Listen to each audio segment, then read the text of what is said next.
The girl is swept into the sea and dies. When she opens her eyes and wakes up, she has become 4 years old. It turns out that when Elaine was 4, she lost both parents and was raised by her uncle, King Yasta. But the king and princess only treated her as a slave and a doll. For over 10 years, she endured endless torment and suffering. All of this finally ended after she turned 20, simply because the kingdom of Yasta declared its destruction after 3 disasters. After recalling all this, the girl trembles all over. She has actually returned to this hellish place. Just as she thinks of running away, she realizes this 4-year-old body is still too weak. Before taking more than a few steps, she starts gasping for breath. At this moment, she notices people talking outside the palace. Those luxurious decorations look like the Empire's carriage. How did they come here? Could today be the day the negotiation delegation visits? She only hears people discussing frantically. The Imperial Wolf will definitely devour us alive. The Imperial Wolf they speak of is the foreign envoy of the Benedict Empire. He earned this name for cruelly tearing apart defeated nations. He must be here to demand war reparations this time. And today, the princess of the Kingdom of Yasta will also be sent to the Empire as a hostage under the name of reparations. Hearing this, Elaine falls into thought. In her past life, she was almost beaten to death by the king. If her luck is slightly worse this time, she might lose her life. If I become a hostage, I will be the Empire's property. At least I won't die, right? Thinking of this, she makes up her mind. However, she immediately feels a bit discouraged. Being so dirty all over, will anyone really take her as a princess? Inside the palace, Benedict's foreign envoy Arnold sneers with contempt. How foolish, putting on an appearance that the kingdom is very wealthy. Just thinking about this beautiful kingdom becoming cold and desolate, even as an enemy nation, one feels it's a pity. At this moment, Elaine pops out and bumps into Arnold's thigh. She then slumps to the ground. It really hurts. Seeing this, Arnold looks worried. Are you alright? This is bad. We need to find a doctor. Who is your father? Hearing this, Elaine explains. My father is the king here. This answer makes Arnold confirm it again. After getting a positive answer, he shows a suspicious look. Something feels a bit strange. He can't help but ask, won't the maids help you take care of your clothes? Elaine casually indicates that she did it on purpose, because she wants to hide from the Imperial Wolf. Arnold is stunned. Isn't the Imperial Wolf me? Elaine continues to explain. Father said the Imperial Wolf is a bad guy who will take our things away. I'm only telling you, uncle. That wolf will take me away today. That's why I made myself dirty to pretend I'm not a princess. This scene leaves Arnold speechless. Elaine chuckles to herself, thinking he took the bait. At this moment in the palace hall, the king is waiting for the Imperial envoy. He is about to question why the envoy is so late. Then he sees Elaine pretending to look pitiful. She sobs. Is father sending me to the Empire? The king, who doesn't read the room, looks gloomy. Why are you dressed like that? Arnold calmly explains. I saw the princess was dressed so dirty, so I asked the maids to help her change. The guard beside him reminds the king. The envoy delegation seems to have mistaken her for the princess. Hearing this, the king sneers. Even this freeloader has her uses. Perfect. Since you have already met my daughter, take her away as a hostage. Elaine on the side desperately holds back laughter. Just take me away from this hell like this.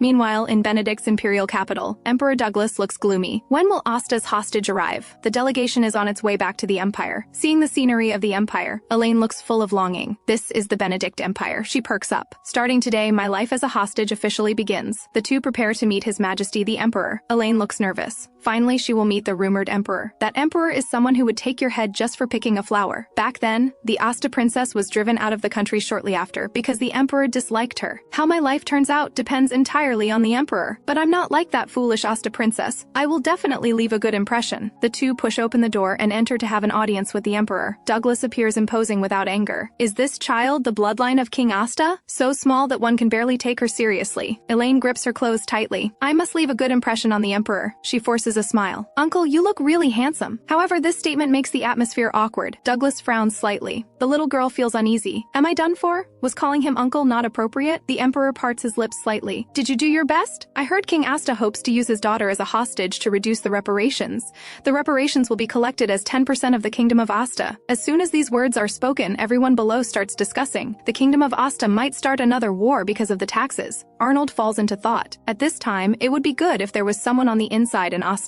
Elaine has a sudden inspiration. She considers whether to reveal the secrets of the Kingdom of Yasta. Then she thinks about how that king treated her. She gently tugs on Arnold's clothes. Grandpa Moby said we can't go to war. Grandpa Moby with a beard like this said he doesn't like wars that cost a lot of money, so he has always disliked father. Arnold is stunned. Could it be the Prime Minister of the Kingdom of Yasta, Moby Grant? After getting confirmation, even the Emperor becomes somewhat interested. Arnold continues to ask, what else does the princess know about Moby? Elaine thinks briefly and happily reveals that Grandpa Moby is also bald. These words leave the officials stunned on the spot. They whisper to each other, saying that although she is a princess, she is still just a child. Elaine thinks of something. If you take out the book with the flower pattern on Grandpa's bookshelf, a secret room entrance where the account books are kept will appear. Everyone is shocked to hear this. a nation's prime minister. Secret account books are intelligence of the highest importance. Elaine giggles secretly. That account book is filled with the weaknesses of Yasta's nobles. With that account book, it's not just having someone on the inside. All of Yasta's nobles will become puppets. Douglas orders that the Yasta princess be taken to a suitable room. Keep her in the main palace. This statement makes the ministers whisper to each other. The main palace seems very special. Soon, the exquisite and luxurious room arrangement, the warm and inviting candies and pastries, all make Elaine sigh with admiration, her eyes sparkling. This is worlds apart from my room in the Kingdom of Yasta. Then, two maids stand by respectfully. We are Bailey and Casey, responsible for taking care of you. The two compete eagerly to do something for the little princess. Elaine pushes them away, indicating she wants to be alone for a while. Finally, I'm alone. Today was really exhausting. She is about to rest on the soft big bed. Suddenly, she feels a bit anxious. What if the account book isn't there? What should I do? Calculating the time, the location of that account book will only be revealed 10 years later. If the account book isn't in that location 10 years from now, they might throw me out. She wants to perk up, but drowsiness overcomes her and she falls into a deep sleep until the maid's voice comes. His Majesty is looking for you. You must go to the government hall. Elaine yawns casually. Suddenly a chill runs through her. Could it be that the account book isn't there? In the government hall, the ministers are noisy as usual. Douglas, with his back to everyone, shows complete indifference. He looks expressionlessly at the little girl before him, then slowly extends his hand. This reminds Elaine of her cruel uncle, but the expected punishment doesn't come. He only gently pats her head. Bloodline of Yasta, you did very well. So after this, in Elaine's room, it is piled full of endless gifts to unwrap. After she revealed the intelligence about the Kingdom of Yasta, her status in the Empire is completely different. From a useless hostage, she has become the Empire's rising star. Elaine is very happy. Now that I have gained everyone's favor, it's time to see where I'm living. She comes to the maid's side. Using a sweet voice to act cute, Elaine wants to take a walk. Let's go. The maid, hearing the princess call her big sister, looks completely doting. Let's go for a walk with big sister. In the evening courtyard, the moonflowers sparkle. While they are happily playing, they suddenly see Douglas also having tea in the courtyard. This makes Elaine very embarrassed to run into him here. He probably won't chat with me, right? Better to just greet him and leave quickly, Douglas says lightly. Withdraw. Leave the bloodline of Yasta. Hearing the order, the attendants and maids quickly run off, leaving only Elaine alone to face the fierce-looking emperor. The two sit facing each other, and the atmosphere immediately becomes awkward. Douglas extends his hand toward the girl. Come a little closer. Just as she cautiously approaches, Douglas gently picks her up, then places her on his lap. Elaine looks incredulous. So sudden. What's going on? Watching the emperor stare at her expressionlessly, Elaine stiffly puts on a smile. Douglas takes out a small pastry and hands it to her. This is called a macaron. Try it. Elaine is a bit curious. She really hasn't eaten this kind of pastry before. After hesitating, she still puts it in her mouth. Let me see how good it tastes. As a result, this fragrant and soft taste makes her unable to stop. This scene makes Douglas chuckle. Is it really that good? Elaine's face turns completely red. Is it really that funny? Douglas gently extends his hand and wipes the corner of her mouth clean, then gently strokes the girl's cheek. Do you miss your father? What if your father isn't your real father? What would you do? Asked so suddenly, it makes the girl consider carefully. Why is he suddenly asking this question? What answer does he want? However, she really can't answer. Her real father passed away long ago. She can't even remember his face. Why suddenly ask this kind of question? Has he discovered something? She grips her clothes tightly and secretly steels herself. If Elaine's father isn't her real father, she would be very sad, right? Douglas remains expressionless. Indeed, that's natural. The moon gradually fades. It's getting late. Douglas also notices. It's too late. Children should go to bed. I'll take you back to your room. So the two, one big and one small, walk along the path. Before long, Elaine starts panting. He walks too fast. Feeling a bit defiant, she lifts her skirt hem and chases after him, but carelessly tripping on a stone, she is about to fall. At this critical moment, she finds herself hugging the Emperor's thigh. This makes her tremble, and Douglas still looks fierce. Do you want to say something? Elaine grips his clothes tightly. Uncle is a big meanie. Uncle will throw Elaine away, right? If I'm not needed, you'll throw me away. Douglas is stunned. Why would you think that? The girl feels incredibly imbalanced inside, because Uncle suddenly asked me such a strange question about whether my parents are real, but she doesn't say this. Instead, she shouts. Uncle keeps looking at me with a fierce face. After this, Elaine's happy life continues as usual. That night, Douglas, who wasn't good at communicating with children, said, I'm not looking at you with a fierce face. I just naturally look like this. Thinking about this, Elaine feels he isn't as cruel as the rumors say. Just as her mind wanders, Alice calls out to her. Princess,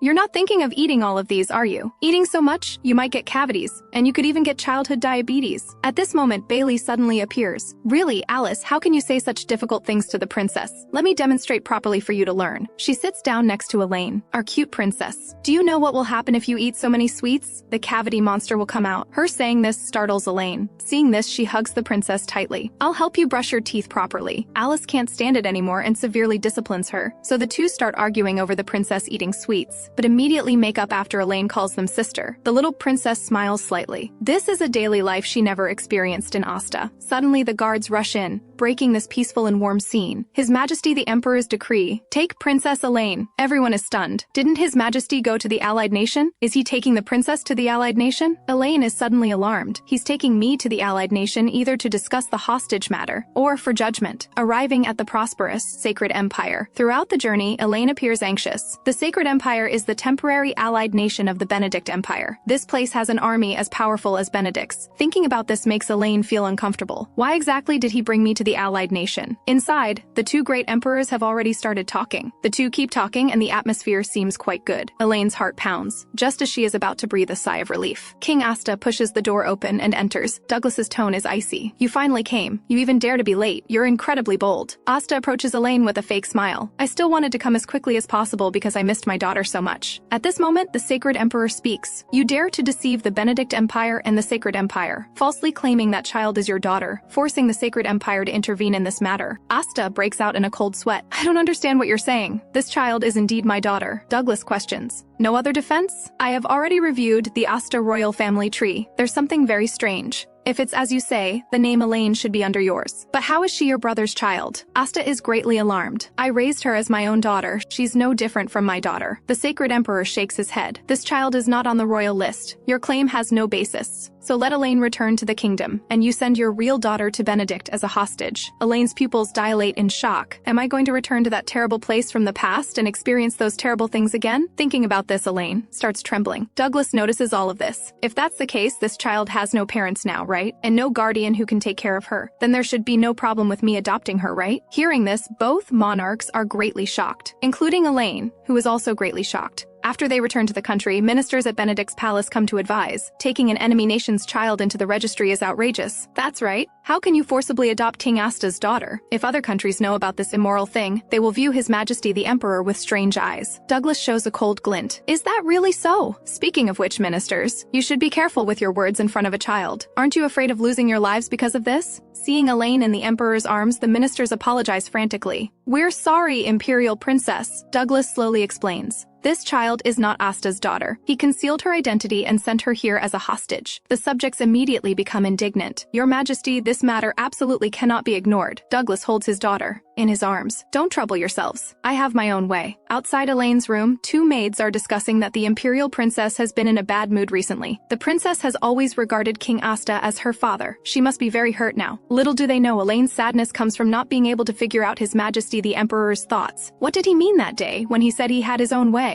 All kindness in this world has a purpose. I can stay in the palace because I provided intelligence. And now what value do I have for him to adopt me? This useless hostage. Just as her mind wanders, Douglas pushes the door open and enters. He hands a delicate small gift box to Elaine. Seeing her own name on it, Elaine can't help but feel dazed. Can I really stay here? Douglas smiles gently. Compared to that tiny kingdom, isn't the Empire better? And I'm better at taking care of children than that Yasta guy. So please take care from now on, daughter. Now call me Dad. This sudden change leaves Elaine bewildered. She barely manages to call out Dad. Douglas pretends to be angry. You called that Yasta guy so properly. Only when he hears Elaine's satisfactory pronunciation does he smile in approval. Call me like this from now on. I'll leave first. See you later, daughter. Seeing him leave, little Elaine stands there in a daze. Elaine Benedict. This is my new name. She opens the box and sees it's full of macarons. On top is a note. A commemorative gift for becoming my daughter. Feeling a warm current in her heart, Elaine's tears flow out involuntarily. The next few days are surprisingly peaceful. In Benedict's palace courtyard, Elaine plays happily with the maids. That adorable appearance makes the maids obsessed with taking her photos. Princess, please look here and smile. All right,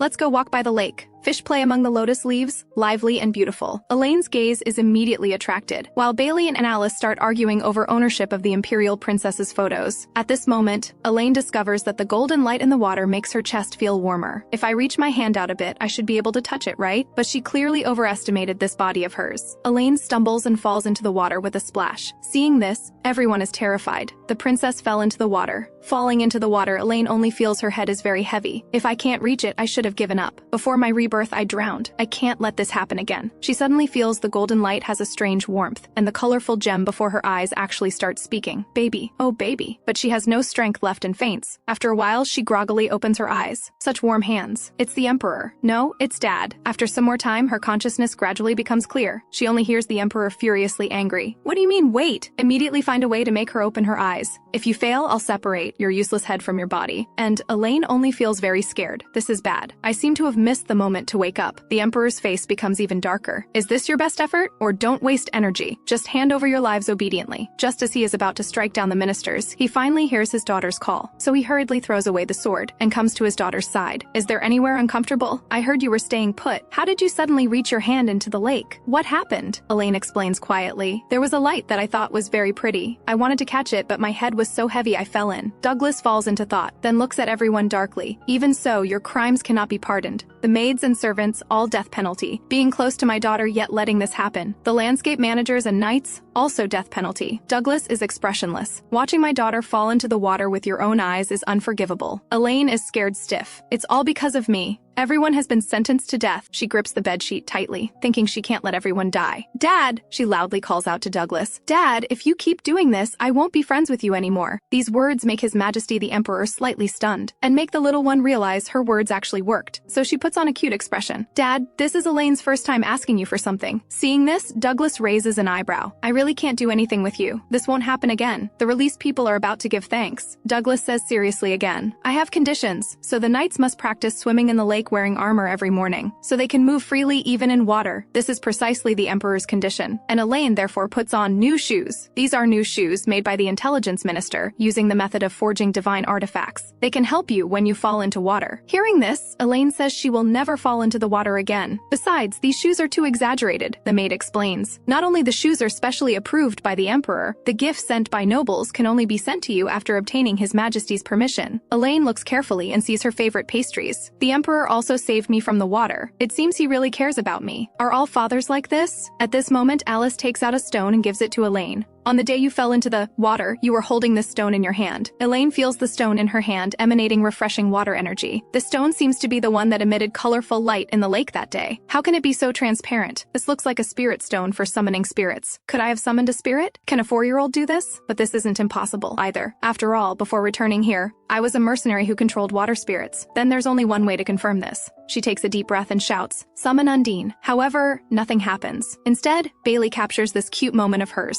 Until late at night, she sneakily tries again. Good. I've completed the spirit script the fairies gave me. Although I'm still young, I have an innate affinity for spirits. It should succeed. Sure enough, as light bursts from the magic circle, water droplets condense in the sky and take form. The water spirit Undine is summoned. Excellent. It succeeded. Since I've summoned a spirit, what I need to do next is become stronger. I already know about future disasters. To avoid them, I can only become stronger. Besides, I'm not sure how long the Emperor will like me, so I can only trust my own power. Undine, let's work hard together in this life too. Meanwhile, in a corner of the palace, the Empress Dowager has also heard of Elaine's existence. I want to see her in person. After all, she is my precious granddaughter. The next day, Elaine makes some flower rings to give to the maids. To actually receive a ring made by the princess herself is so touching. Unfortunately, it will wither before long. Hearing this, Elaine says this flower won't wither for a month because the big sisters can't see the water spirit. I made this ring together with Undine. She still has a beautiful flower crown in her hand. This one is for Dad, but before long she is forced to be seated before a table of abundant dishes, not allowing her to be shocked at all. The Empress Dowager radiates waves of coldness. Why aren't you eating anything? Don't you like these dishes? Should I have the chef prepare others? Dining alone with the Empress Dowager? Elaine feels very awkward. She awkwardly picks up bread. The grandmother before her and father are practically cut from the same mold. Speaking of which, why did she invite me to eat together? Is she simply curious about the adopted child matter?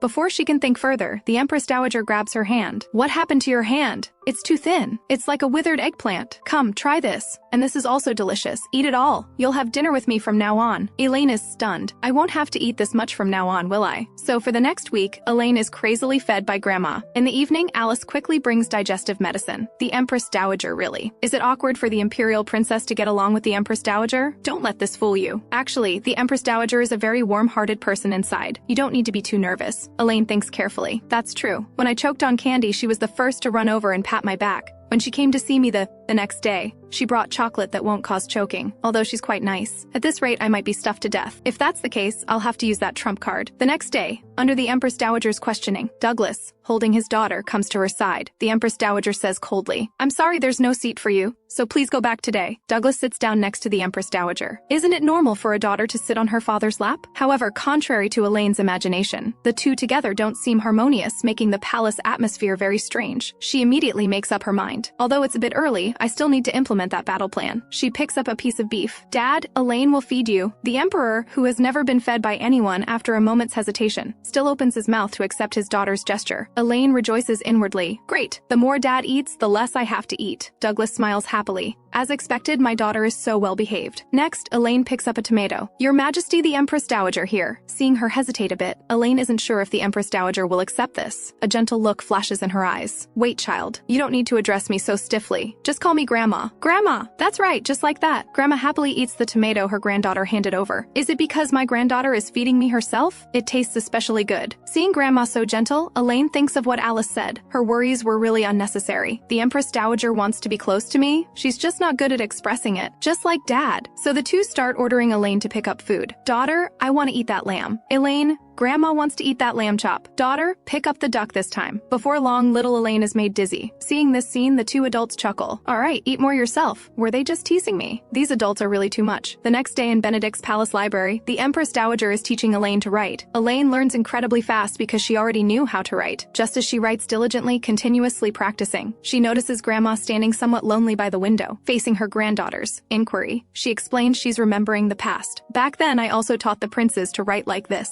Elaine slaps the table. "That's right. There are still the princes. I actually forgot that these princes will all be prominent figures many years later. But these princes are all just children under 10 years old right now." The Empress Dowager gently pats her granddaughter's head. "It seems you haven't met your brothers yet. The brothers are all studying now." Elaine is stunned. "To the princes, I must be like an outsider. Fortunately, we don't have to meet for now." A few days later, the Empire's carriage races through the forest. The second Prince Reigns is on his way back to Benedict. A few days before the prince returns to the palace, Elaine tosses and turns on her big bed. "I must start raising my own secret funds. Isn't there any way to make money? Although I'm deeply loved by the Emperor and Empress Dowager now, the future is still uncertain." At this moment, she listens and hears the maids discussing something. "I heard the Empress Dowager wraps gold in letter paper and throws it away." This greatly shocks Elaine. Throwing away gold. How rich does she have to be to do that? Although it sounds strange, it's really cool. I'll go find Grandma right away, but I can't go rashly. What's a good excuse? At this moment, she looks at the pastries on the table. At this moment, the Empress Dowager is writing a letter to her grandson, but she sighs again. As the Empress Dowager, I shouldn't do this. This letter indeed cannot be sent either. Elaine, peeking from the side, feels strange. Does Grandma wrap gold in that letter paper and throw it away? Just as she wants to walk closer to confirm, she falls head first. "Elaine, are you all right?" Elaine looks helpless. This child's body, really. After a while, Elaine takes out a large bag of cookies. The Empress Dowager is very moved. "Did you come specifically to invite Grandma to eat cookies?" "Yes, these are really delicious. I want to eat them with Grandma." The Empress Dowager suddenly stands up. "My granddaughter brought cookies. As Grandma, I can't just sit and enjoy. I must go brew a pot of tea suitable for these cookies." Watching Grandma walk away, Elaine prepares to act. They said the gold is all wrapped in letter paper and thrown away, right? So the girl tiptoes over to check, only to discover it's not gold but a letter written with golden ink. That's right, golden ink is also gold, but this letter. So the letters are written to her grandsons. Then why not send them? She clearly misses her grandsons very much, but because of her status as Empress Dowager, she can't demand to see them. So she forcibly suppresses her longing for her grandsons. So many that rumors of throwing away gold appeared. She probably never sent them. Although I understand Grandma's wish, I don't want to see her so sad. So she picks up the pen and adds a few lines to it. She accidentally drips a bit of snot on it. It should be okay, right? Speaking of which, this should be sent to the most normal prince. A few days later, the second prince returns to the palace. Prince Reigns searches everywhere for Grandma as soon as he returns to the palace.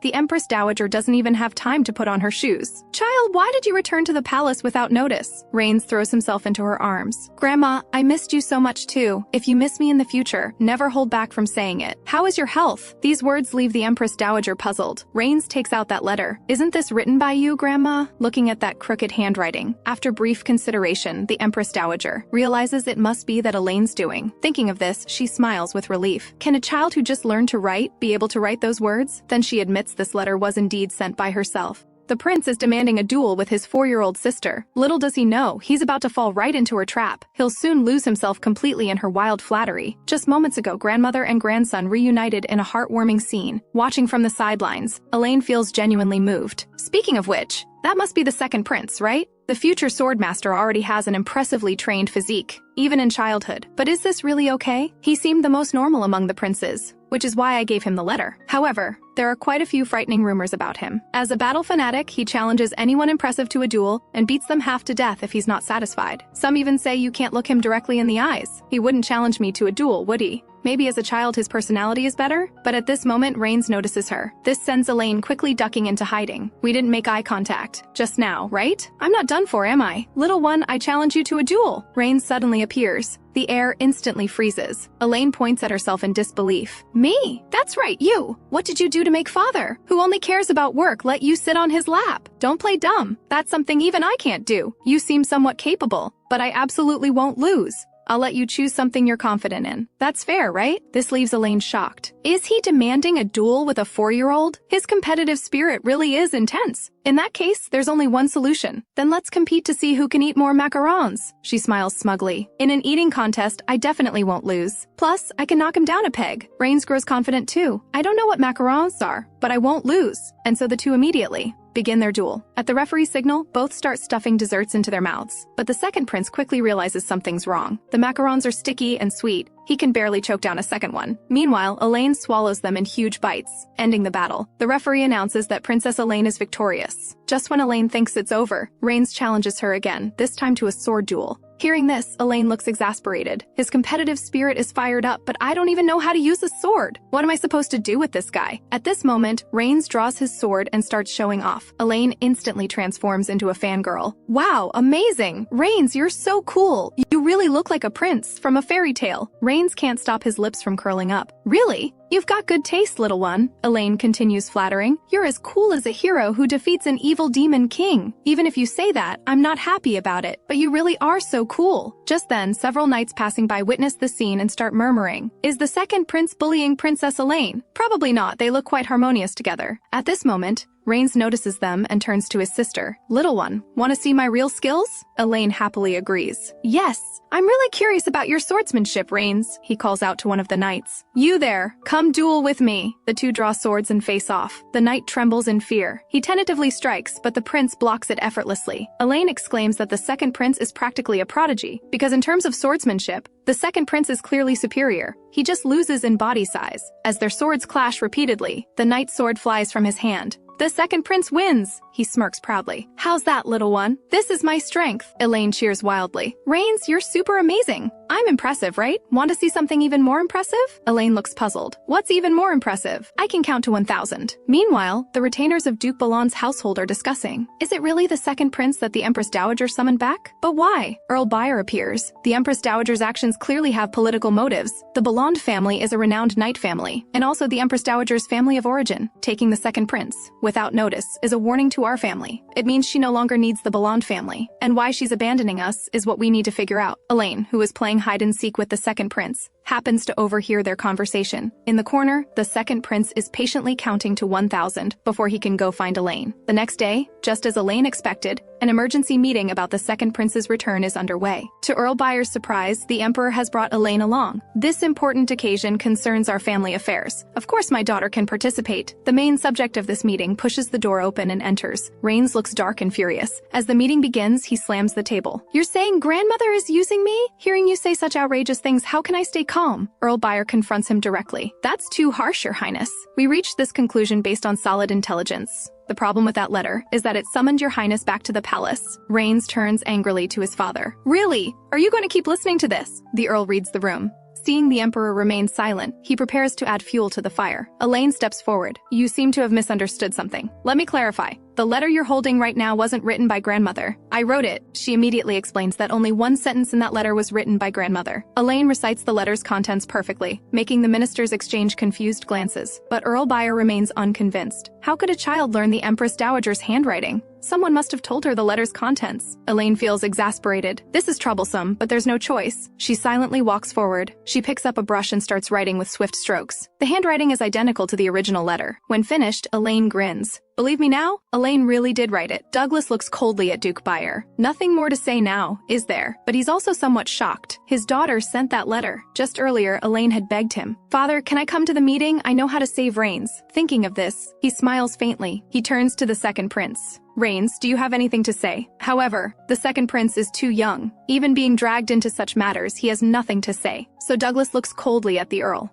According to the finance minister, is it true that goods meant for the royal family from the merchant guilds under the Duke's jurisdiction have been embezzled? Amid the Duke's cries of distress, he receives punishment for his troublemaking. From this moment on, beloved by His Majesty, Elaine becomes the palace's rising star. The ministers gather around her. They all present their gifts. Princess, you're so adorable. Please accept these cookies. I baked myself. The intelligence minister approaches too. Your Highness, you're getting more adorable every day. You're wearing the chirping shoes I gave you. I'm so touched. Elaine responds politely. Thank you so much for the beautiful gifts. After saying goodbye to the reluctant ministers, she's called out to by Reigns. After a moment of silence, he speaks slowly. Thank you for clearing up the misunderstanding for me. You sent that letter for grandmother too, right? Thank you. Given her personality, she never would have sent it. Then he shyly bows to Elaine. Elaine smiles happily. I just did what I should. After all, we're family. That's true, little one. Let's get along well from now on. And so the two siblings play together every day. This day, Elaine sits on the hillside looking a bit gloomy. Reigns comes to her side. I was wondering where you went, so you're here, little one. What's troubling you? Elaine explains she wants to make a flower ring for grandmother but doesn't know which flower to use. Grandmother saw the flower crown father placed in the office and said she was sad because she wanted one too. So I want to make a special flower ring to make it up to her, but the flowers here are too ordinary. Hearing this, Reigns falls silent for a moment. What about me? Why don't I get one? I want a flower ring too. Elaine pauses. You want one too, Reigns, but won't it break with your daily sword practice? Reigns explains. I won't break it. I'll treasure it like father does, just not wear it on my body. Hearing this, Elaine nods in agreement. Then I'll make one for you too, Reigns. The second prince jumps for joy. Little one, you said you're looking for special flowers, right? I know where there's a great flower. Want to go see it? After the last incident, the Duke's family formally apologized. The royal family explained that the main cause of this misunderstanding might stem from disputes between Duke Belond and the Empress Dowager. In any case, after the Duke understood the situation, he sent the prince's swordsmanship instructor to the palace. That's why Reigns has been staying in the palace. At night, the two little ones sneak to the palace greenhouse.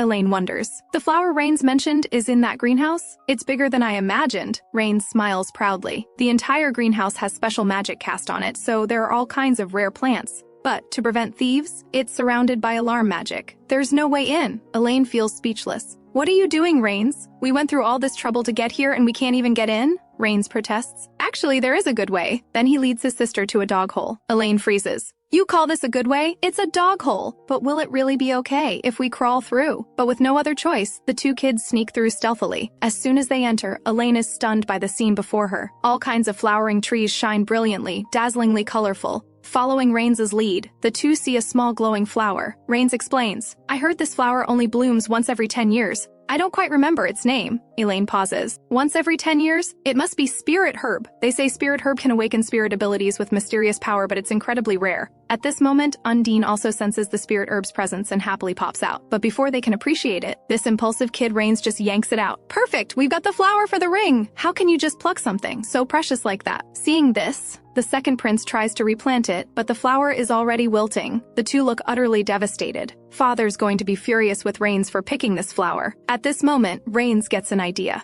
My brother should be able to fix this flower in another palace laboratory. The third prince, Reigns' twin brother, is conducting experiments. Suddenly, he receives a letter from his brother. The letter reads, Brother, I need your help. I've been cursed. The third prince snorts coldly, hopeless as always. Prepare the carriage. At the palace, the siblings anxiously await the third prince's arrival, while Reigns counts on his fingers, calculating when his brother will arrive. The spirit keeps spitting at him. Who keeps doing that? It's so cold. Could it be because I picked the spirit herb and got cursed? As they're making a fuss, the third prince finally appears. What? You look much better than I expected. You said you were cursed, but you look way too healthy. And there's a strange burden with you. Elaine gets dragged into it unfairly. Burden? Is he talking about me? The second prince retorts. She's not a burden, she's our little one. The third prince looks puzzled. That hostage princess? Why are you hanging around with an outsider? Reigns shouts. Because she's our sister, and she's not a burden or an outsider, she's our little one. Hearing this, the third prince looks disdainful. What? You've already been charmed by that kid? Anyway, the siblings lead the third prince to the scene of the incident. He looks confused.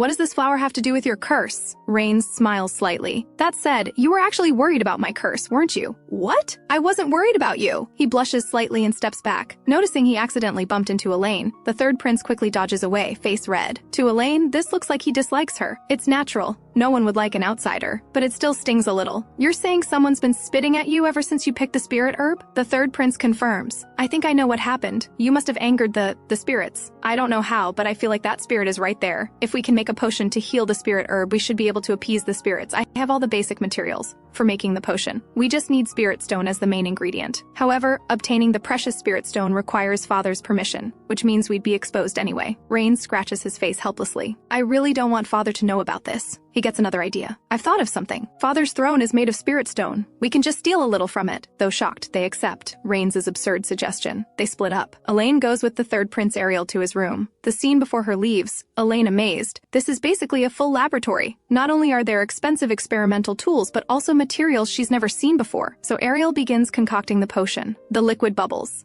Elaine watches in wonder. This is my first time seeing alchemy. The third prince snorts. How sheltered can you be? This is material for healing plant wounds. Wow, so amazing. What's this one? Ariel explains impatiently. Material to relieve stress in plants. But as the large furnace burns fiercely, Elaine only feels extremely hot. Doesn't the third prince feel hot? Well, if the room's owner doesn't mind, I can't say anything. She feels her vision darkening as her body staggers backward. Seeing his sister collapse, Ariel panics. He rushes forward. Hey, are you okay? My robe has cooling magic, but she doesn't have one. As blue light emanates from his hands, the temperature around them gradually drops. Elaine gasps for air. Good thing Undine cooled me down when I was falling, Ariel scolds loudly. Why did you stupidly tough it out? From now on, if you're hot, say you're hot. I'm continuing. He turns away. However, a mirror reflects the scorching sunlight right into his eyes. He clutches his face in pain. My eyes! Elaine jumps up to check on him. She sees Ariel collapsed on the ground, unconscious, and his robe has caught fire from the nearby furnace. It's on fire! What do I do? Elaine panics, not knowing what to do. That's right, water. Undine. Thank goodness for Undine, or this would have been a disaster. He might be burned. Let me take off the robe to check. But removing the robe,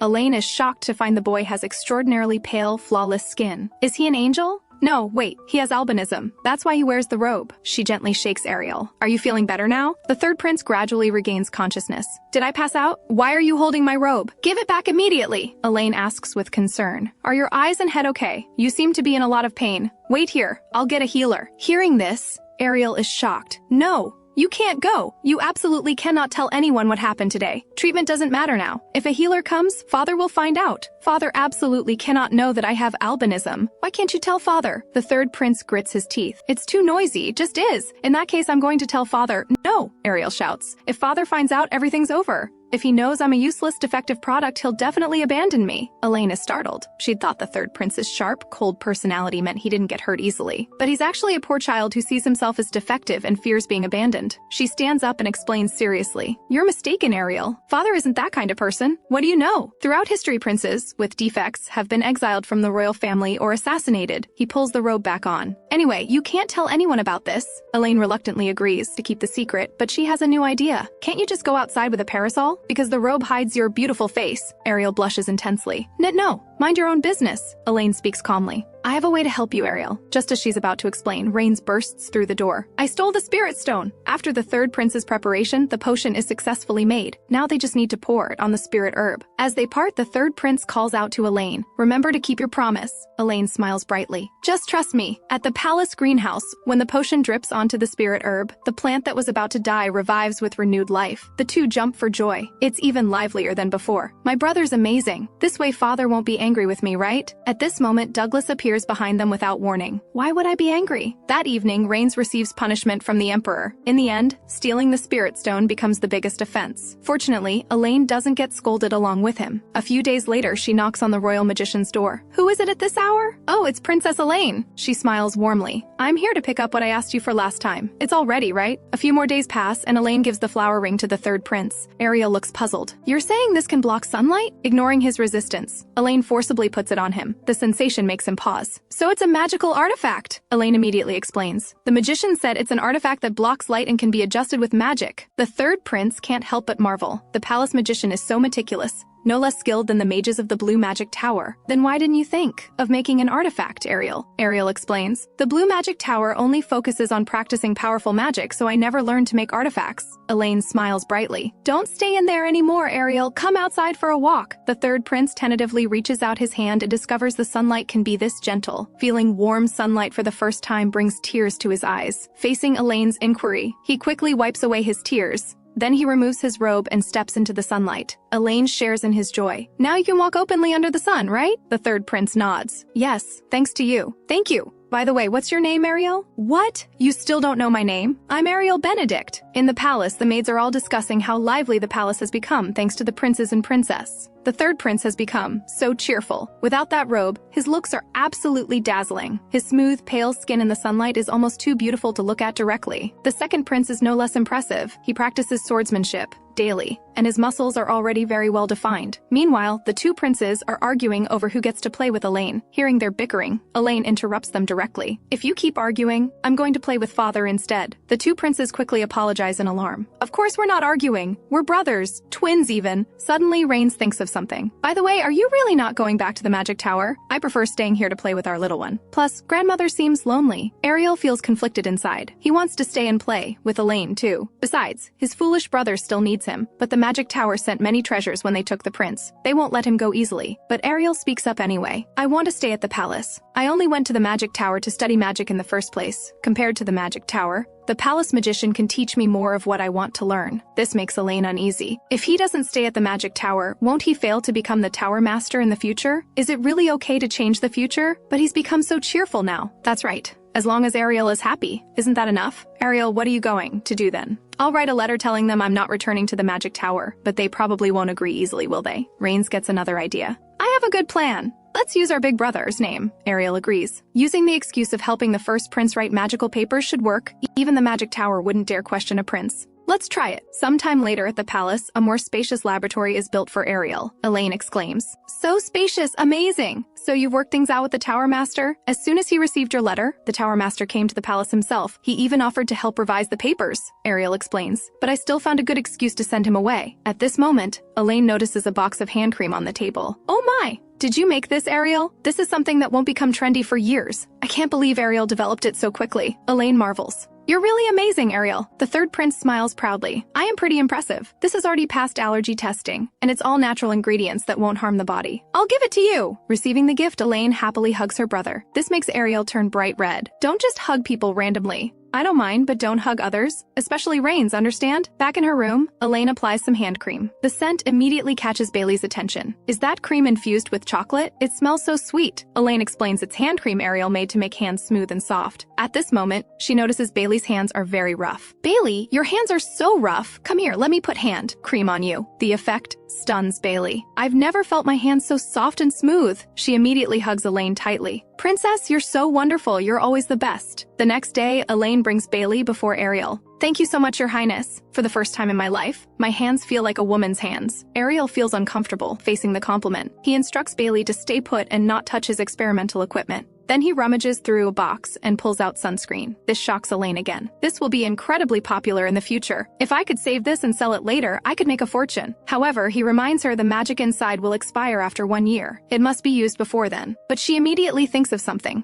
Elaine gently takes Ariel's hand. Let's sell this together! Having his sister hold his hand makes Ariel turn bright red. He explains he feels embarrassed showing people things he made. Elaine begins comforting him. Sunscreen will definitely sell well. Hearing this, Ariel agrees to his sister's request. This makes Elaine jump for joy, thinking I can use this to raise secret funds. The future won't be smooth sailing. The only things I can trust are my own wealth and abilities. But Ariel throws cold water on her excitement. Imperial law states, children don't have the right to sell goods. It's not completely hopeless, though. We can sell under father's name. Father generally doesn't care about such things. Plus, it's a good opportunity to promote the royal family. After settling things, Ariel sets about creating a logo. Perfect! Does this look good? The clumsy drawing leaves Elaine speechless. In the end, this task is given to Bailey, whose design is exquisite and elegant. With a logo complete, Ariel decides to further develop other sunscreen flavors. And so the two begin their arduous work. Through their tireless efforts, the samples they produce still have a very strong smell, like alcohol. Ariel feels disappointed. The results are worse than expected. Where's the problem? Elaine comforts him. Don't rush, take it slow. The weather's so nice, let's go for a walk. At the palace that night, a maid secretly meets with her lover. The blonde man notices the alcohol smell on her. The maid quickly explains it's the scent of cosmetics. The third prince has been researching this cosmetic called sunscreen for several days. I took some of the samples His Highness discarded. This one just has a strong grape scent. I didn't think there was any problem, so I used it. The blonde man thinks for a moment. You're saying this whitens skin, reduces wrinkles, and prevents sunburn?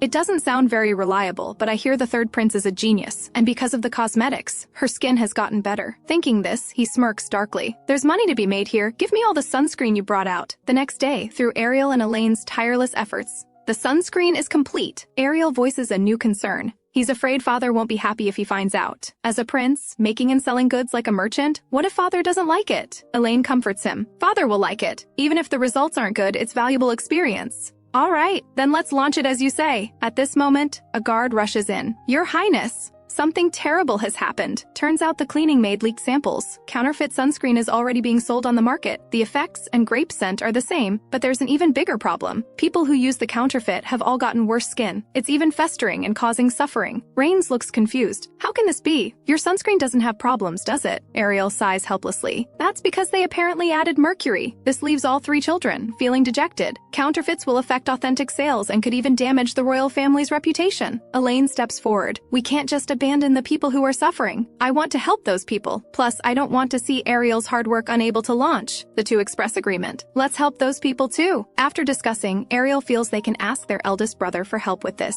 Just then, news comes that their eldest brother has returned. The first prince has silver hair and looks very similar to father. The two younger brothers rush to greet him. Both are actually a bit afraid of him. The first prince speaks slowly. Ariel, you look much healthier than before. Is it because my magical papers were well written? The two feel a chill. He definitely knows we borrowed his name. The first prince now notices Elaine. By the way, Rains, what's that behind you? A doll? I see. She must be the child father adopted. Without further ado, Ariel explains the entire sunscreen incident to his eldest brother. After hearing everything, the first prince's gaze turns cold. So, you're the culprits behind the skin ulcer outbreak in the capital? Hearing this, the group looks stunned. It takes several rounds of explanation to make things clear. The first prince's expression remains cold. Fine. I'll tentatively believe you're not the culprits. Don't interfere with this matter anymore. I'll handle it properly, and you need to dispose of all the sunscreen. Elaine just has the water spirit spit out some water, and Rains panics, saying he hears the sound of a curse. Just moments ago, the first prince ordered everyone to throw away all the sunscreen. Ariel explains that it might not matter to his brother, but he carefully made this sunscreen. He's about to convince his eldest brother. When the first prince shoves him away, his face expressionless, he says, "Put away your stubbornness. If this goes wrong, the entire royal family will be tainted." Just as Ariel lowers his head with nothing to say, Elaine suggests maybe there's another way. We just need to make an antidote that expels the mercury. In her past life, something similar happened, so she knows what materials are needed. The first prince sneers. How ridiculous. A mere 4-year-old claiming to know how to make an antidote. I'll give you 3 days. If you fail, we do it my way. Though Ariel feels the time is too short, he can only agree. The cold on the outside, warm on the inside first prince adds that if they need more people, they can ask him for help. So the work begins. Elaine first points out they need spirit herb to make the antidote. Ariel immediately understands that spirit herb can indeed help expel bad things from the body. Making it into spirit herb essence can save many people, but they also need a catalyst. He immediately thinks of something and looks at Rains. Brother, only you can do this. Please help us get the spirit stone from father's throne. What? That's a terrible idea. If I do that again, father might kill me. Ariel argues back. That's exactly why it has to be you. I need to prepare the essence. In the end, Rains agrees to do it, and with the formula, Ariel immediately makes the potion and successfully tests it on a man-faced frog. Elaine praises him. You're amazing. We can give everyone the antidote now. While her Ariel makes the potion, Elaine also has the water spirit add purification magic. She says goodbye to Ariel and goes to find the first prince. He said he'd lend us people. We need to make sure everyone gets the antidote. Meanwhile, the first prince is interrogating the blonde man. Did you think you wouldn't get caught by escaping on a ship? However, the criminal seems to have passed out from the torture. The first prince can only order his subordinates to interrogate him several more times, at least to get a confession and evidence. Just then, there's a knock at the door. First prince, are you there? We finished the antidote. We need people to help distribute the potion. The first prince is shocked. The antidote is done already. He only captured and tortured the culprit because he thought they'd fail. He didn't expect them to finish so quickly. I'll send people over. He then slams the door shut. Elaine is left confused. I think I just smelled blood. Soon after, the first prince's knights quickly distribute the antidote to the people. The sunscreen incident comes to an end. Because the antidote was provided unconditionally, the people's trust in the royal family rises significantly. Since Elaine used up all the spirit herb, she plants new spirit herb seeds. She just has Undine help water them a little. Rains is like a startled bird. What's going on? I think I just heard some ominous sound. It's the curse. The curse is approaching. The two princes suddenly realize something. Elaine pulled up the spirit herb. Isn't she cursed? Elaine awkwardly deflects. Maybe it's because I already replanted the spirit herb seeds. That's right. It wouldn't hurt a cute little one like her anyway. Hearing this, Douglas walks over. You all seem to get along well. He gently pats the two princes on the head, praising them for what they did this time. Receiving the praise, the two beam with joy. Elaine sees this heartwarming scene and is about to slip away when she suddenly hears her father say he's already handed the sunscreen over to a specialized department for production. She's thunderstruck. There goes my plan to make money from this. A few days later, the royal family gathers together for a meal. Everyone seems rather uncomfortable because the family has never eaten together before. Douglas announces he'll hold a banquet in a few days to celebrate the great thing the three children accomplished. Douglas hesitantly asks the first prince, Oscar, will you attend the party? After receiving a negative answer, the emperor seems uncomfortable. Noticing this, Elaine thinks father is especially cautious around the first prince. Grandmother's expression also looks uneasy, constantly watching the first prince's reactions. It feels like there's something I don't know about. What's going on? The first prince seems so cold toward them, but this has nothing to do with me anyway. What's more important right now is that she's lost. It's a bit cold at night. I'm not going to freeze to death in the corridor, am I? Suddenly she notices light in a palace to the side. Because it's so dark, she unconsciously walks toward it. She gently pushes the door and peeks inside. It turns out this is the first prince's room. Elaine only hears them discussing smuggling, the cartel guild, transporting liquids and such. Isn't the cartel a famous underground guild? Are they discussing bootleg liquor? Just as Elaine is terrified and wants to escape, a masked man appears behind her. Then comes Oscar's questioning. What are you doing this late? And at my room? Little Elaine can only explain, because I went out for a walk and accidentally ended up here. She can't help but tremble. I heard a secret. I'm going to be killed. Oscar is puzzled. You walked from the main palace to the separate palace. He feels a headache coming on. This fool must have forgotten this path is restricted. The eastern separate palace cannot be entered without the emperor's permission. It's a heavily guarded space. The first prince sighs, then orders his subordinates to return her to where she came from. Seeing how cold he remains, Elaine can't help but ask, but brother, you're really not going to the banquet. Oscar's tone grows even colder. Don't call me that. Even if father acknowledges you as his daughter, I still don't consider you my family. Father and grandmother are heartless people. I bet their affection for you won't last long. Elaine stands up angrily. Father and grandmother are not like that. Oscar sneers. Is that so? You'll understand in time? Soon the day of the banquet arrives. Elaine asks a maid, what kind of person is the first prince? The maid thinks for a moment. I'm not entirely sure, but there are some rumors about the first prince's childhood. His Highness, the first prince, used to be very cute, just like Princess Elaine now. Before that incident happened, he was cheerful and innocent just like you. Elaine freezes. What happened to make the first prince become like that? Soon the banquet begins.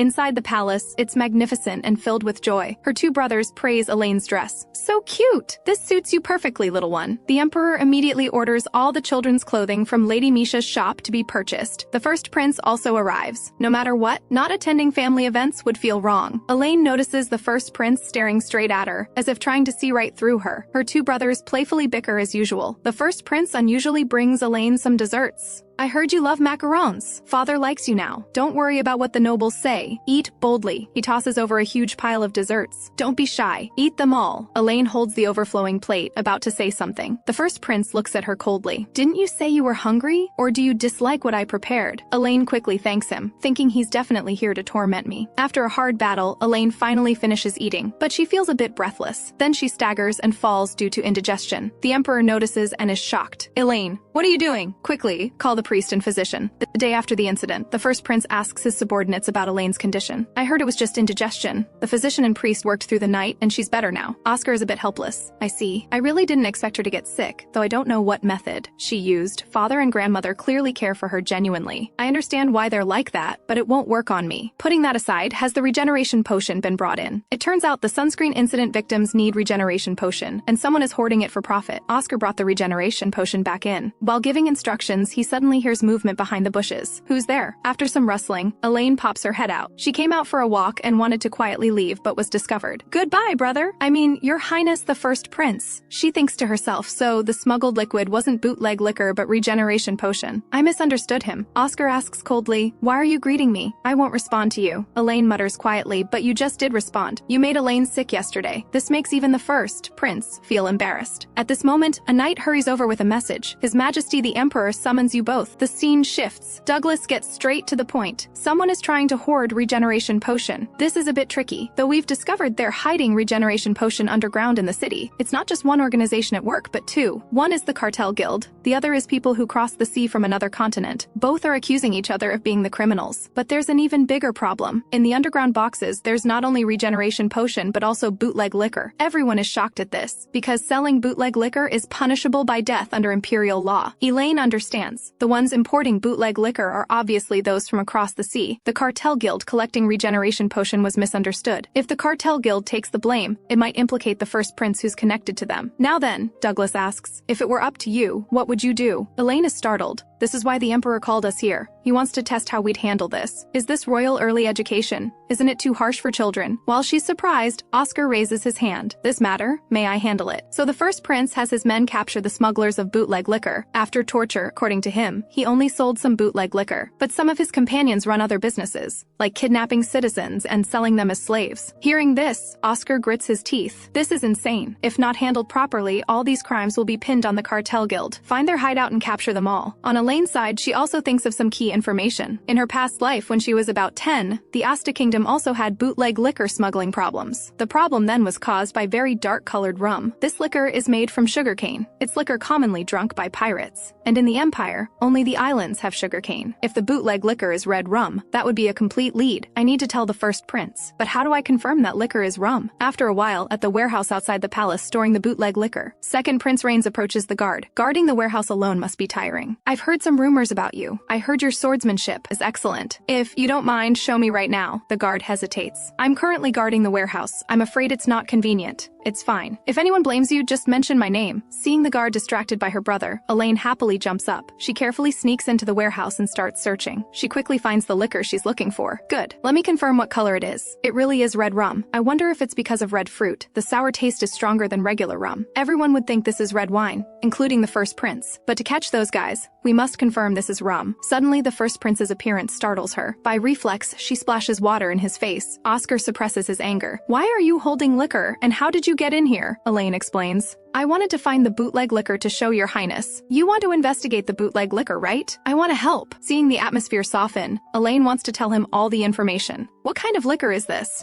It smells terrible. He frowns and looks. To me, it should be red wine. The attendant beside him offers to taste it. Through his analysis, he concludes it's rum. Rum? You mean the liquor made from sugarcane that pirates like to drink? Oscar suddenly understands. So it's pirates. Catching them will solve this crisis. Elaine is very anxious and can't help but hint indirectly. What is sugarcane? The raw material used in the sweets you eat. Processed sugarcane can make sugar. Elaine continues asking, where do you need to go to see sugarcane? To see sugarcane, you must go out to sea. In the Empire, it's all grown on Eastern Islands. Wait, he suddenly stops. Islands, pirates, sugarcane. If you want to make rum as a commodity, you must grow sugarcane in large quantities, and there aren't many islands that meet the conditions. He immediately orders a focus on investigating islands where sugarcane can be grown. Oscar adds, find buyers whose slave numbers have increased abnormally. After arranging everything, the first prince pauses. All of this was discovered while answering Elaine's questions. Could she have deliberately guided me to say this? But this child looks far too innocent. So the first prince's investigation officially begins. He first identifies those frequently purchasing slaves, then locates the pirates' movements, arrests them, and rescues the people on the island. It's said those captured on the island were treated worse than animals. Oscar stayed on that island for a long time. After the pirate incident ends in the palace, Douglas looks at the report and questions Oscar. Why did you go there yourself? I only assigned this matter to you.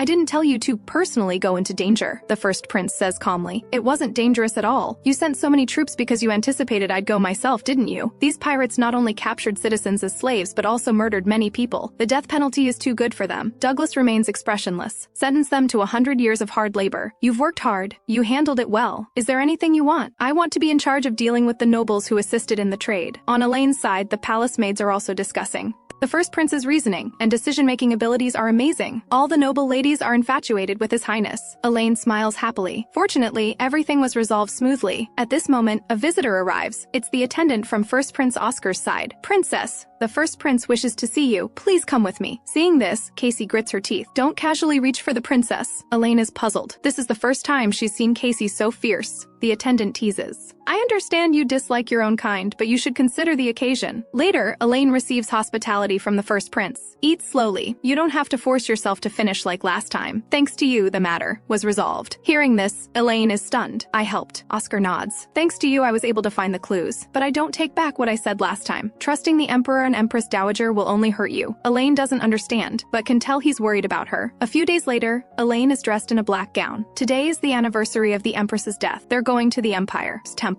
The five of them line up solemnly. This makes Elaine uncomfortable. Can I really stand here? Seeing the two young princes, not sad at all, Elaine steps forward to ask about the Empress. We don't know. We were too young then to remember. She passed away when we were 3. After a while, they arrive at the center of the temple, before a crystal coffin. The Empress Dowager says sadly, "It's far too late. I wanted to bring you all here right after the reburial, but everyone was scattered everywhere." Reburial? Elaine is very curious hearing this, but doesn't dare to speak. She sees her father walk forward heavily. He tenderly touches the coffin. It's been a long time. At this moment, Elaine notices the Empress's photo on the nearby table. Looking at it, the first prince really does look a lot like the Empress. Footsteps sound as the first prince arrives. The reburial was done quite well. He says coldly, wasn't it said that the temple for royal remains cannot house the deposed Empress from a traitor's family? Mother's reburial must also have been a whim to change locations. No problem, right? And that child, was she adopted with the same mindset? The Emperor turns to refute. Elaine is our family, not a child adopted on a whim. Oscar sneers. Family? Let me ask one thing. If that child makes a mistake, will she be expelled from the palace just like Mother? Oscar turns to leave but is stopped by the Emperor. I heard you sentenced the 12 nobles involved in the incident to death. Hearing this, Elaine freezes.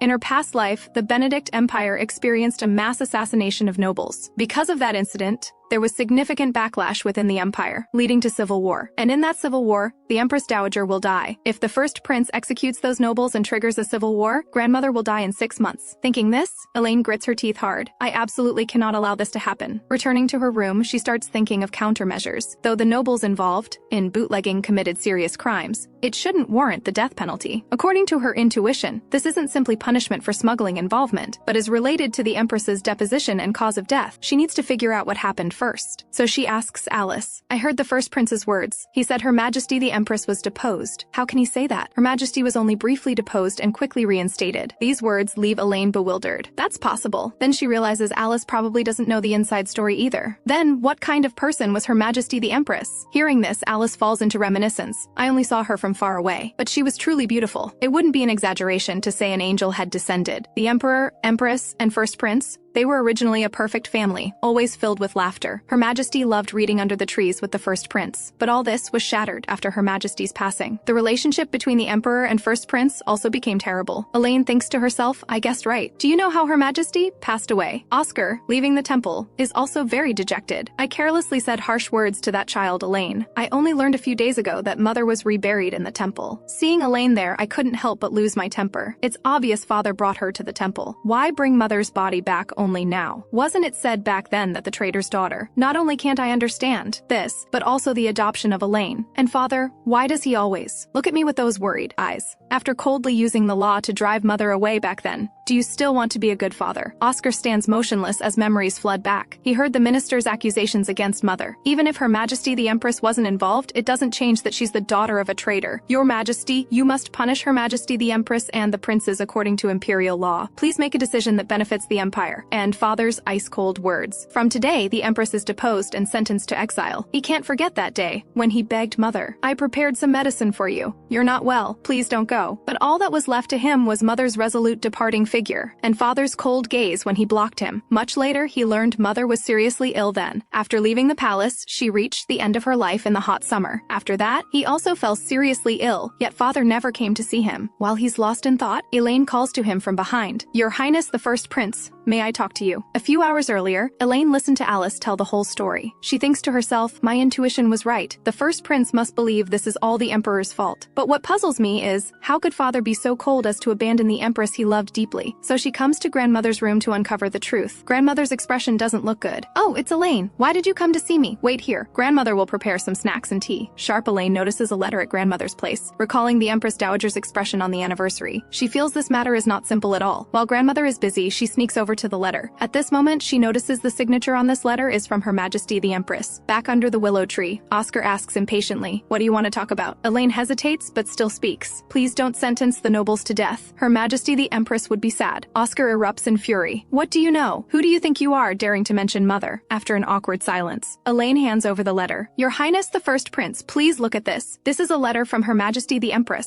Oscar urgently opens the letter. After seeing its contents, he's completely stunned. In the palace at night, moonlight flows like water. Emperor Douglas is silent as usual, lost in thought. Then he hears his eldest son's voice. Your acting is quite impressive, he asks, puzzled. Acting? What are you talking about? Oscar smiles with relief. I read this letter. My sister gave it to me. So father never abandoned mother. Douglas closes his eyes tightly. After learning of his wife's illness, he tried everything to cure her. Yet even using spirit herbs showed no improvement. Then news came of the Empress's family's treason. He asked his beloved wife, must you choose exile? You're so ill, I can kill all those who speak nonsense. The Empress smiled gently. I was going to die anyway. I want to give this life for our sons. You must help me take care of our sons. Make sure they become good people. And please keep everything secret from our eldest. If he knew, he'd surely blame himself. After the Empress was exiled, the Emperor devoted himself to consolidating royal power, driving nobles from the power center. But he ignored his son's eyes needing help. The chasm between them grew vast. Only when Elaine produced this letter did their relationship change. Oscar asks his father, Mother wasn't in much pain when she finally left, was she? She closed her eyes peacefully, as if falling asleep. The first prince pauses, peacefully. Did father love mother very much? Tenderness appears in Douglas's eyes. Of course. How much? Douglas smiles slightly, his gaze turning to the pine forest under moonlight. Why say more? From this day on, the first prince seems like a different person. He leaves the separate palace and often stays with the emperor. Elaine looks relieved. It seems they've cleared up the misunderstanding. I hope they can restore their relationship soon. But the first prince suddenly comes to Elaine's room. This shocks the two princes. What? You want to play too? Just as Elaine wonders why he's acting so unusual, the first prince shows her a gentle smile. Elaine. No way! Did he take the wrong medicine? The first prince says casually. Is it strange? I'm just greeting my sister. This shocks the two princes again. Sister, Oscar says somewhat proudly. I was a bit harsh before, but is it necessary to be so shocked? And also, I did many things I'm sorry for. I won't just use apologies to make you feel better. So tell me whatever you want. I'll make it happen for you. This is an unlimited wish only for my sister. So the four siblings begin playing happily. After that, the first prince sends many gifts. And he also gives her a law book that even children can learn. He explains, you seem interested in law. Elaine is so smart, she'll learn quickly. Right now, this brother is sharing his interest with his sister. He knows the laws of all countries inside out. He's a genius of the century. Oscar looks at the room full of gifts. Speaking of which, it's regrettable I can't find suitable gifts for you. Elaine sincerely thanks him. Thanks to you, I'm so happy every day. Oscar pulls her into his arms. My dear sister, I want to just take you to the academy like this. So Elaine stays with the first prince until he leaves for the academy. The second and third princes have to be patient and wait for the academy break to end before playing with Elaine. This day, Elaine is resting on the grass for the first time in a while. Oscar returned to the academy to study. The twins aren't here either. This is a rare time to rest. Just as she's reflecting, she suddenly notices Casey's presence. That's right, I came here with Casey. She has so little presence I forgot about it. Speaking of which, this is my first time alone with Casey. Apart from her cautious personality, I know almost nothing about her. At this moment, Elaine stands up. I've rested enough. Casey speaks.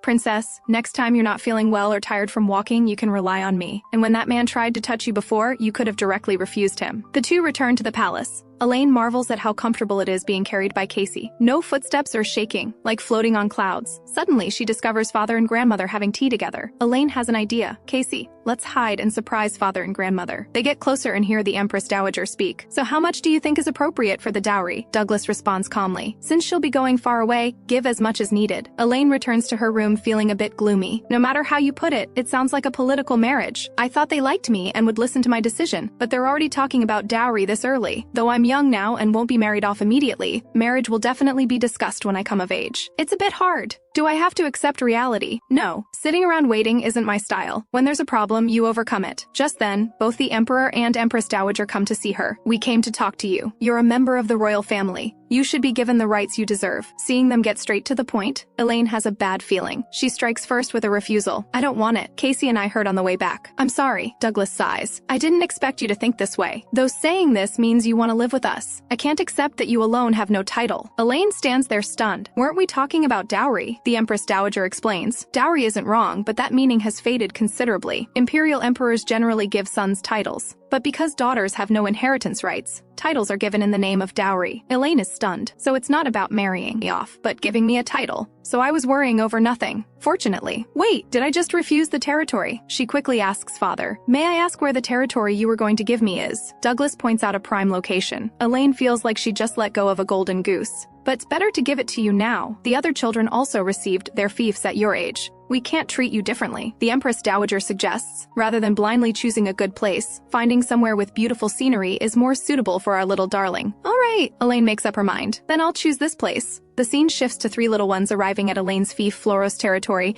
This territory chosen by Elaine herself is a dessert paradise that has trained countless pastry chefs. Though there aren't many farms, they all grow high-sweetness fruits. In other words, inspecting here means endless desserts to eat. Tax Officer Ilkus welcomes and receives them. Our territory's pride is roast whole pig cooked from extra-large pigs raised on fertile soil. The unreasonable man accuses the dessert shop of having hair in the food, but the owner is completely bald. He cries out his innocence, but the man ignores him. Just earlier, Elaine and her two brothers were treated to a roast whole pig feast by the tax collector in Floros. During the pleasantries, the tax collector asks the Empress Dowager to take the head seat. The Empress Dowager pauses, then furrows her brow. What do you mean by this? Why are you asking me to sit here? The only person qualified to sit at the head is the new lord of this place. My granddaughter, Elaine. Ilkus quickly apologizes. I overlooked the young lord's feelings. Please forgive me. Elaine feels a bit unhappy, though she doesn't really mind. This man seems to be disregarding her. Besides, the term young lord usually refers to a lord's children. It's rather inappropriate. Whatever. I'll know if I'm imagining things once the food is served. Just as Elaine expected, grandmother's plate has the most tender, perfectly cut pork. The princes and princess receive what's supposedly tender meat, but in reality, even a fork can't pierce it. Only grandmother's food is special. This isn't proper etiquette at all.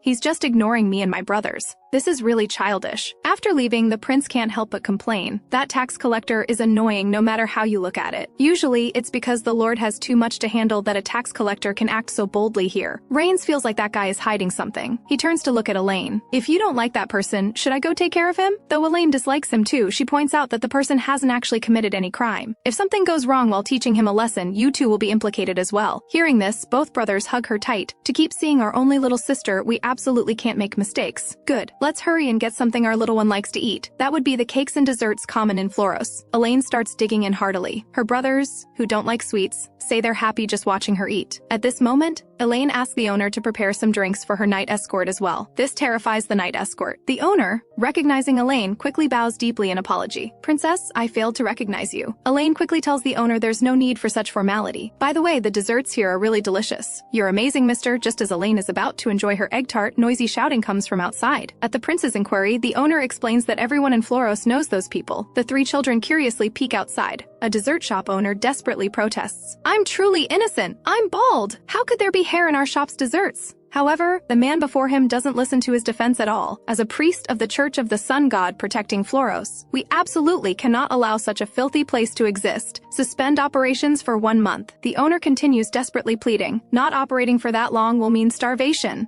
Seeing this situation, Elaine asks the owner what's going on. As they said, they're priests of the Church of the Sun God. A few years ago, they established themselves on this land, and after their temple was completed, they started acting tyrannically. They claim that to receive the Sun God's blessings, besides treatment fees, you must also show your sincerity. In other words, they need gold. That shop has poor business and couldn't offer gold, so they came demanding money and causing trouble. The territory requires restaurants to be certified by priests for hygiene before operating. They're exploiting this rule. Hearing this, Elaine asks the owner to tell her more. Mister, as the Lord, this is my first command. Who dares bully my territory's residents? Back in Elaine's room in Floros, Casey answers Elaine's curiosity. The Church of the Sun God, as far as I know, is a group that worships radium. Faith sometimes changes based on local culture and residents' preferences, but turning corrupt is another matter entirely. Elaine ponders. Could these priests active in Floros be unrelated to the main Sun God temple? At this moment, Casey speaks. Is Princess concerned about the Church of the Sun God because of the temple established in Floros? After receiving an affirmative answer, she shows a determined expression. I see. I understand. Meanwhile, Elaine thinks to herself, to resolve this matter, I must go see the temple myself. Speaking of which, it's mealtime. Ariel said he'd guide the kitchen's cooking, so it should be much more delicious. Sure enough, at the dinner table, dish after dish makes Elaine's mouth water. You're practically a master chef. Second Prince Rains complains, why hasn't the tax collector arrived yet? That guy who ignores us is really annoying. He better be too busy with official duties to attend. But speak of the devil, Ilkis appears with the butler. He notices the changed dinner and inquires to the princes. After hearing their complaints about lunch, he quickly bows an apology. I should have considered the prince's taste more. Please forgive me. He changes the topic. By the way, Princess, was your afternoon stroll enjoyable? I heard you also visited a dessert shop. What did you think of our territory's pride? Elaine frowns. This guy does have some interest in me after all, saying our territory. Very interesting, she says seriously. But what's the reason Floros territory is famous for its desserts? This question makes the tax collector stammer awkwardly without an answer. At this moment, the butler of Floros territory steps forward. If you don't mind, let this humble one explain. This matter dates back to long ago, when the Spirit Queen bestowed her blessing upon Floros. Thanks to the Queen's blessing, Floros's crops can grow smoothly even in the harshest environments.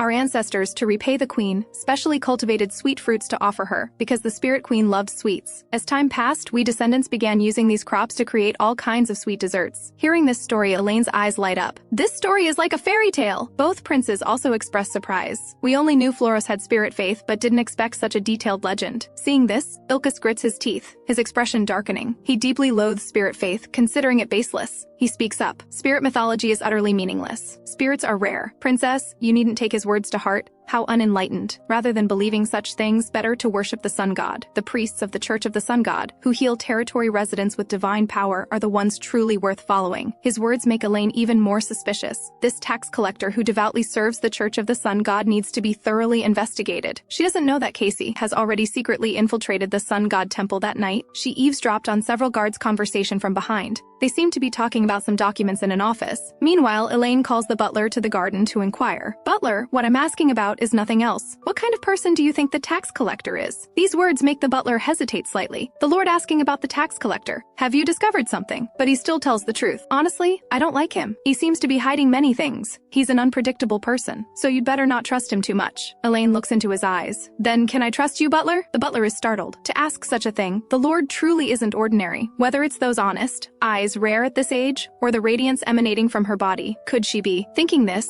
he bows deeply to Elaine. Our family has dedicated our lives to this territory for generations. I have nothing but this experience to earn the Lord's trust. I will assist you with all my power. Elaine hears pride in the butler's tone. Butler should be trustworthy. I understand. I trust you. Please take me to where the tax collector works. The butler is stunned. The lord wants to investigate the tax collector's office? In Floros Castle, the tax collector's soldiers are all disguised as servants and maids. Guards constantly watch his office. Elaine finds this tricky. Hiring soldiers is a bit unexpected. If we alert him, he'll definitely hide even deeper. But she still thinks of a solution. Butler, let's hold a party. A surprise party for the servants who work for the Lord. The requirement is that no one can be absent. Under Elaine's proposal, the party unfolds. All servants are called together. She grins. Good. Now the investigation officially begins. So she and her two brothers infiltrate the tax collector's office. To their surprise, the tax collector's office rivals the palace in luxury. Elaine notices a stack of very suspicious documents on the desk. She examines them carefully and discovers this person has played many clever tricks with numbers. The embezzled money is quite substantial. At this moment, the butler asks with concern,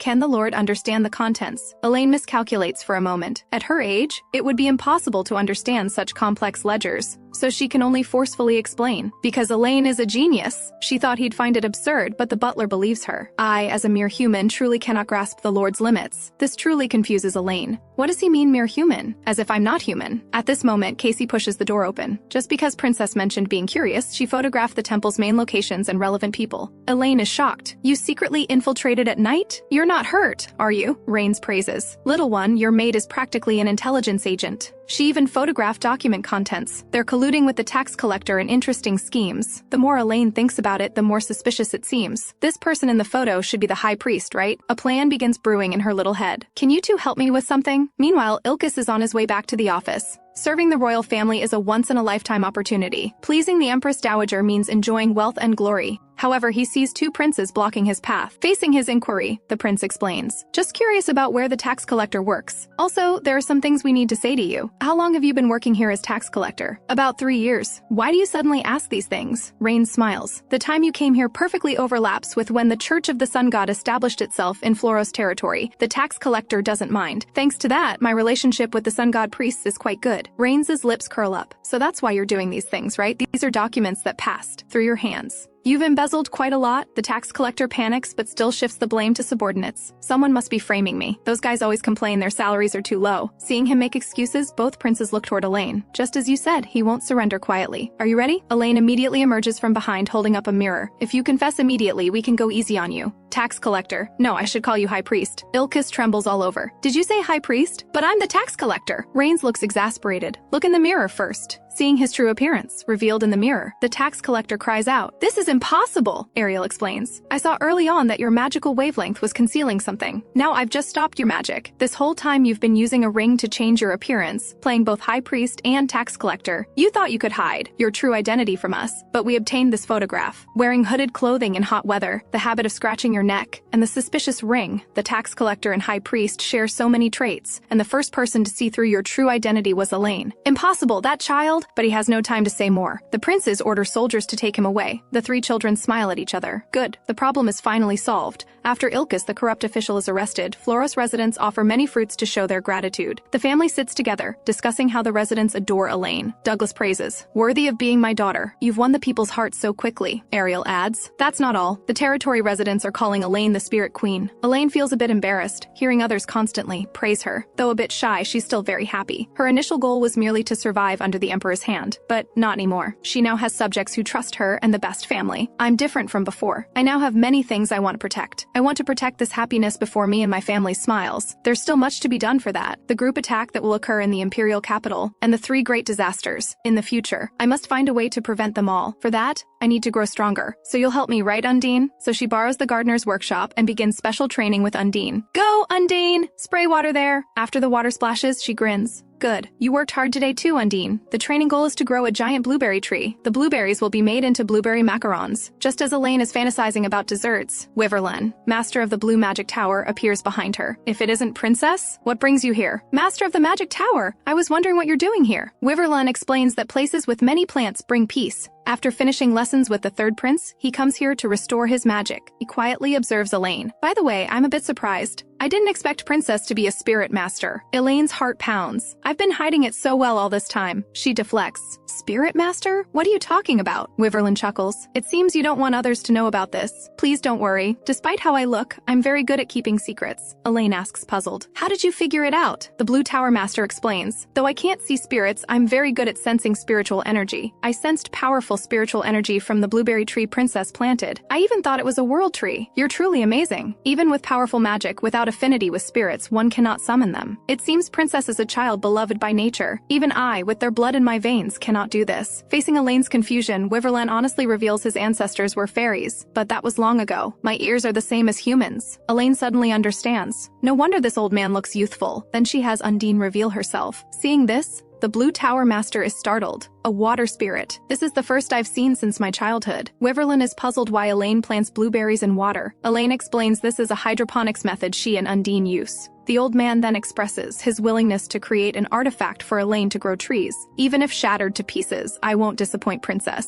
Elaine indicates there's really no need to be so fired up. She thinks after harvesting the blueberries, she must have Uncle Marco help make blueberry macarons. But assistant chef Marco also rushed urgently to Floros territory because his wife fell ill. At this moment, Elaine hears several servants secretly discussing something. Best village in Perrin territory has had many people collapsing from heatstroke recently. Heatstroke in autumn is too strange. Elaine recalls that in her past life, something similar happened in the Yasta Kingdom, but that was a plague. Could that really be a plague? In her memory, the Yasta plague happens many years later. At this moment, a servant hurriedly delivers her a letter. The letter's contents shock her greatly. Turns out Uncle Marco is trapped in Best Village on his way back and can't go anywhere. The problem is Best Village keeps having heatstroke patients. so the gates are sealed. Patients all have itching, acute high fever, and blisters covering their entire bodies. This is the same as the disaster in her past life, when 40% of Yasta's citizens died. But this is a disaster that should happen 20 years later. If mishandled, all the Empire's people will die in suffering. Considering no one would believe a 4-year-old child's words, she prepares to obtain evidence first. So she first finds her father and acts cute, asking to inspect Floros' territory. After arriving at Floros,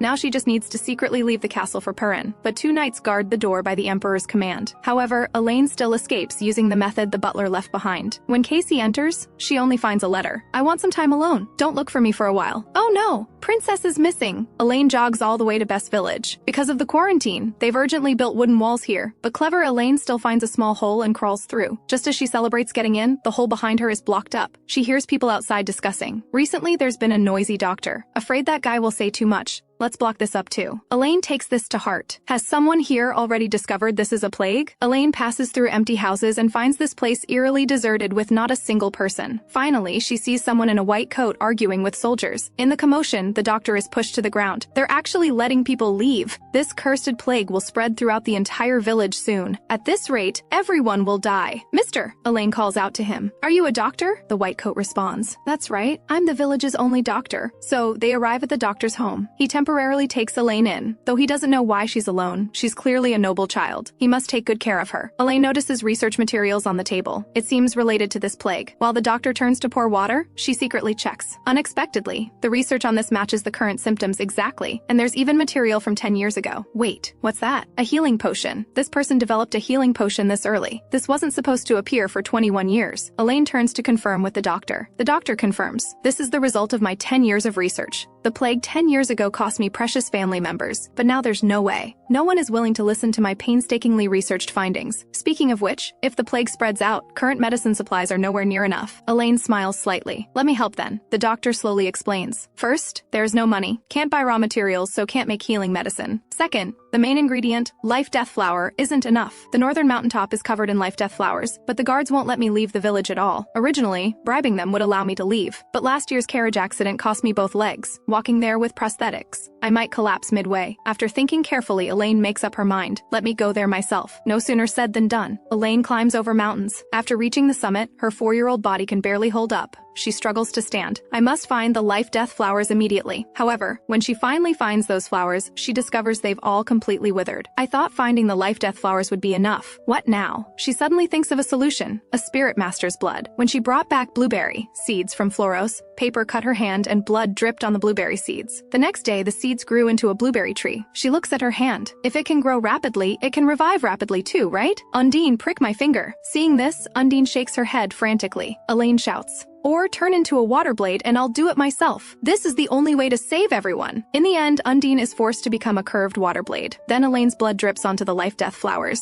Alright, let's wait and see. Elaine is extremely exhausted. She sleeps until evening before waking with a yawn. She finds a blanket on her. Did Undine prepare this for me? Elaine looks at the surrounding, life-death flowers already bursting with vitality. Great! I thought I'd have to wait until morning. I need to quickly bring these flowers back to the village. At this moment, orange-yellow lamplight comes from the distance. Casey and the others have urgently come searching. Princess! Elaine is stunned. Oh right, I snuck out and forgot to tell them. Meanwhile, the doctor alone in the village is extremely anxious. There are man-eating bears on that mountain. It's all my fault. Maybe she hasn't even reached halfway up the mountain. Elaine appears before him with a group of guards. Mister! Seeing her return, the doctor is deeply moved. I was too worried to sleep. Elaine takes out her basket. By the way, the life-death flowers are here too. You actually brought back life-death flowers. This quantity is more than enough to treat everyone in the village, so the doctor begins making the medicine. Elaine also writes a letter back to the palace. Such a thing happened? Douglas says seriously. Immediately send more personnel and funds to Best Village, but it's quite unexpected. They want to use my daughter's Elaine trademark? The minister explains it's because Princess helped greatly. Also, he said all treatment profits will be dedicated to Princess. There's another letter. Princess mentioned establishing a Physician Protection Act. She says she hopes doctors can also receive society's respect. They save lives just like priests. Douglas smiles warmly. Though she's my daughter, she really thinks things through thoroughly. He immediately orders the Physician Protection Act drafted and summons the Perrin Lord for an audience. Next, the medicine gradually spreads, the plague improves, and this matter gradually comes to a close. Dr. Rennell and Princess Elaine, who restored the people's health, gradually gain fame. In Flora's castle, someone claiming to be a chef wants to see Elaine. The moment she sees Marco, Elaine is surprised to realize she completely forgot about the chef. But Marco doesn't know this. He kneels on the spot. I heard you came here specifically for me. Elaine Elaine smiles awkwardly. Is your wife all right, Uncle? Marco is somewhat apologetic. I thought it was a cold and fever, but it was actually elevated temperature from pregnancy. So it wasn't the plague? After some time passes, Elaine returns to the Empire and eats with her family. She asks grandmother puzzled, Father hasn't been dining with us lately. Did something happen? It's really worrying. The Empress Dowager explains he's busy preparing for the Autumn Harvest Festival. The Autumn Harvest Festival commemorates abundant harvests, when neighbors share happiness and express gratitude to the Earth God. Because the Sacred Empire will also attend the celebration this time, the Emperor is busier than last year. Hearing this, Elaine looks full of longing. The two brothers dig in heartily. Little one, Father won't starve wherever he goes. Let's just eat our own food. Grandmother, have you tried Elaine's giant blueberries?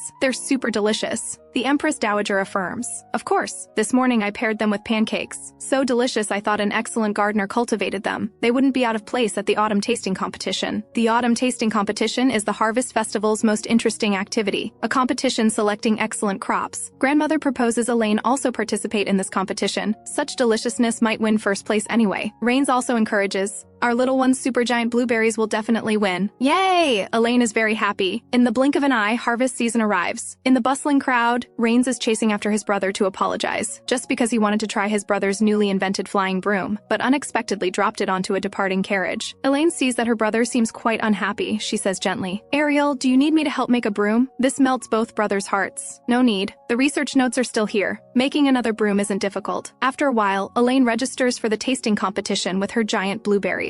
The staff member is shocked. Giant blueberries only exist in Floros. Did you come all the way from there to participate? I'll definitely help you get a good price for those blueberries. Finally done. Elaine prepares to find her brothers. At this moment, she notices someone constantly following behind her. This person was following me on the street earlier too. Really strange. At this moment, that boy walks toward her. This startles Elaine. Turns out he's also a contestant. Elaine breathes a sigh of relief. So that look was just sizing up competitors? My brothers and I haven't revealed our identities either. Whatever. Time to find my brothers. Suddenly, Elaine hears screams from a corner. A man in a corner is viciously beating a girl. Seeing the man reach out again, Elaine shouts to stop him. What are you doing? Seeing Elaine meddling, the man isn't panicked at all. Kid, scram if you don't want to get hurt. You're only so bold because you have backup nearby, right? Elaine is startled. Looking back, that boy has walked up beside her again. The man says disdainfully, You brats better not meddle in others' family matters. He violently drags the girl away. My bad luck. Now hurry up and follow. Elaine shouts again. Let go. She doesn't like this. The man covers up. I'm just fulfilling parental duty disciplining her. Otherwise, ask her. Did I hit you for no reason? The girl on the ground trembles. No, it wasn't. I brought it on myself, the man says smugly. Heard that? Now follow. Elaine sees at a glance that man isn't the girl's father at all, but she can't have Undine attack him. This person's clothes are neat and tidy, while the girls are tattered. Too suspicious. Her gaze sharpens. I need to verify this myself. At this moment, the boy behind her taps her. You're not thinking of following them, are you? Why would you? You don't even know them. Elaine is speechless. What are you saying?